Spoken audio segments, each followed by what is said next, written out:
living in Buenos Aires, and I saw in the railway, it said open door. So I asked my father, what's open door? I couldn't understand how is that in English so close to Buenos Aires.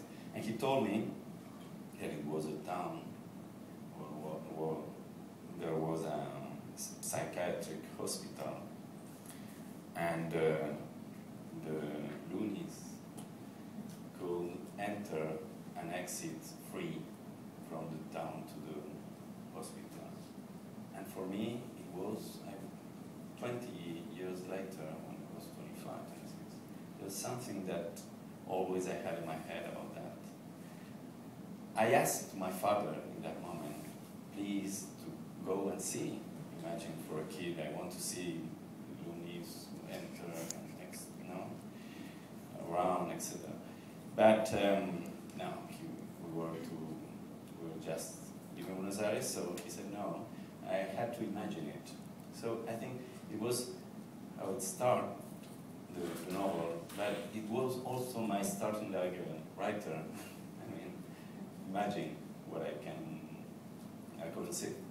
And also this incredible voice of the narrator, this young woman who she sort of moves between sexual partners without emotion, with a kind of indifference. And you talked about the distance that you later saw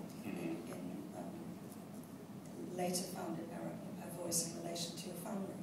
But where did that voice come from initially? And do you think you somehow imbibed this distance as you were growing up through the stories of your maybe. father? Now that you ask, there is something that I wanted to say before about that distance. Is that I think that in her voice, in the story of that girl, it's the same, but maybe in my father's and family story, escaping from Nazis, that distance is the key, maybe the key, of survival, of that making, no, that distance.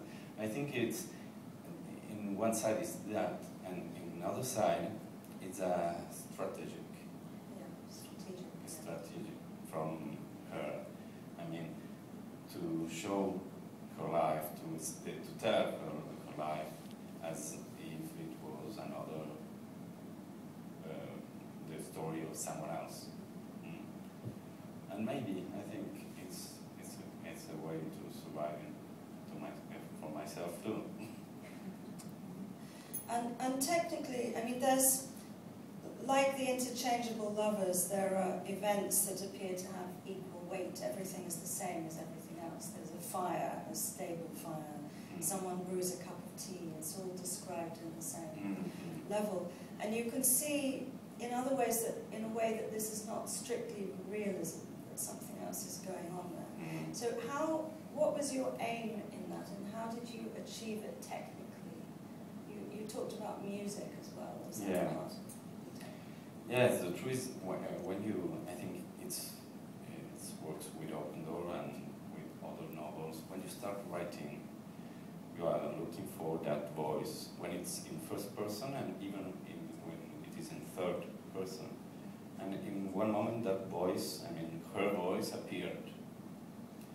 And that voice conduced me to tell the different moments of her story as the same, in that same, how to say, with same music.